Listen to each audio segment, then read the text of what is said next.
to another episode of Beards and Board Games with me, Georgie. Today it's another Kickstarter review of Nuclear War.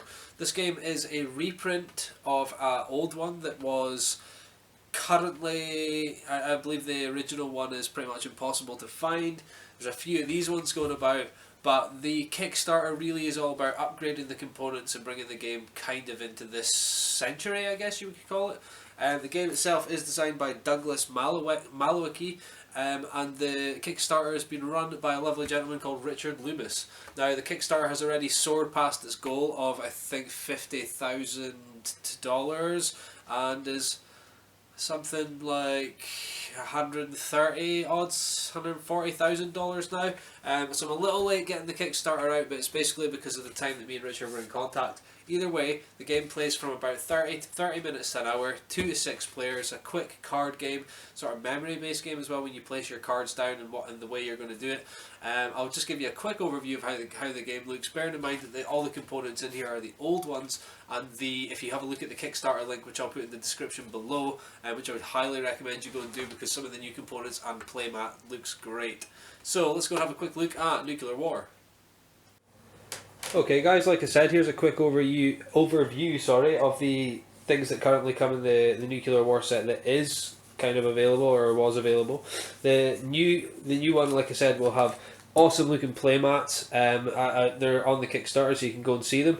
And here are there's also population, which gets there's going to be new cards for that as well. All the other cards that are in this deck here, which there is a lot of, are all getting upgraded as well. All the artwork's getting upgraded. So, basically, don't take anything that you see here is going to be complete gospel for the end product.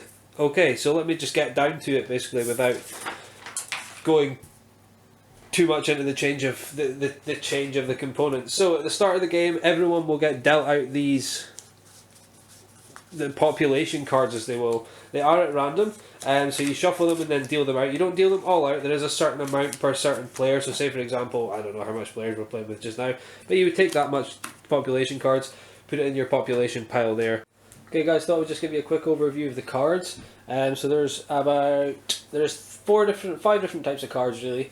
One of them is a propaganda, which now propaganda can be played from the start onwards until war starts. Now once war starts, war doesn't end until someone is destroyed. Being destroyed I mean you're wiped from the game and you have no population left. But they're really, really handy. For instance, this one, 25 million of the enemy's population declare allegiance to your country. So you just basically take 25 million of his population. Really, really awesome card.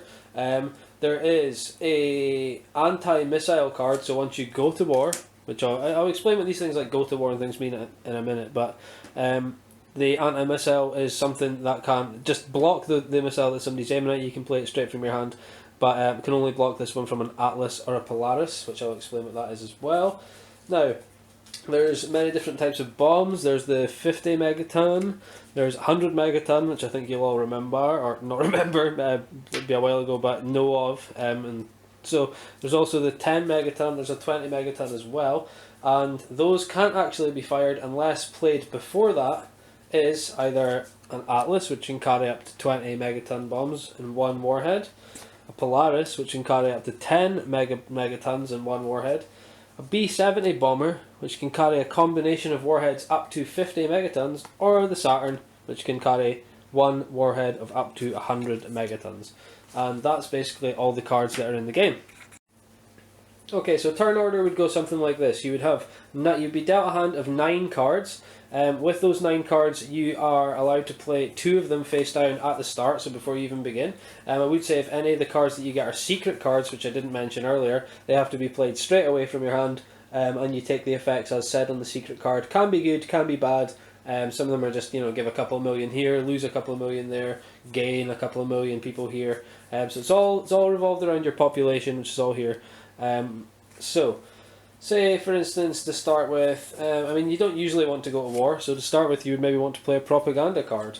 You obviously want to hold on to your anti-missile cards, but because of the way I am, and just to show you what kind of going to war is like, I'm going to play straight away these 2 cards, which you obviously can't see, so I might not be going to war, and then having a look at the other cards that I've got here.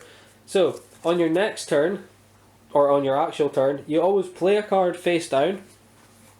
So in this instance, because I know what's going to happen, I would play the Atlas. Now, when you do that, that pushes these cards forward. This one then goes up to the face-up card, which is my Saturn, which carries a warhead of up to 100 megatons.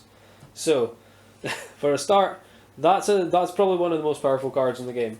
So, everyone else would have a go, and people would start thinking, well, is he going to shoot straight away? Probably not. So, is their next card they're going to play face down going to be something along the lines of that? Because we don't know what they played face up in the top two ones. It would then circulate back to your turn, and then you would. For instance, this one, it is the 100 megaton bomb. So now we're at war. So when you go to war and when you shoot the bomb, you decide who you're going to shoot it at first of all, and you also have this pretty neat, pretty nifty, which I would mention there is also an app for, little spin dial thing.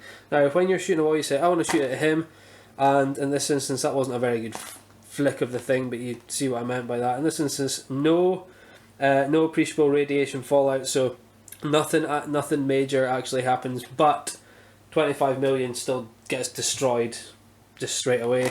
I kind of like just spin it like that. Here's another one, like bomb shelter saved 2 million, so he would only lose 23 million. So it just kind of, that's how that works there. It's just like an extra sort of addition to the game. But like I said, there is an app version which they've worked on, which is really, really cool.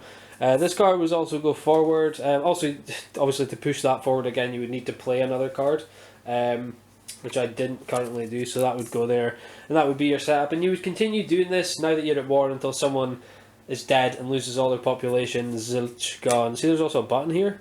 That's what you press when you go to war. And that's basically a really quick overview of nuclear war. So let's just go and see what I thought. So guys, that's the quick overview of nuclear war. Like I said, currently on Kickstarter just now. You've got about 28, I don't know, hours left to go out and check it out. Did get it up a little bit late, but that's just simply because of me staying in Bonnie, Scotland, and Richard staying quite far away, so by the time I actually got my hands on the game, it was later on. But regardless, I really recommend that you guys go and check it out, because it is a super, super fun game. And for a lot of these Kickstarter games, I don't really find, some of them don't look that fun. This one looks fun. I like the artwork, and the upgraded artwork that comes with it looks really, really great. So links will be down below for that. Thanks again for watching, guys. Like, subscribe, and comment, all that stuff. Love you. Bye.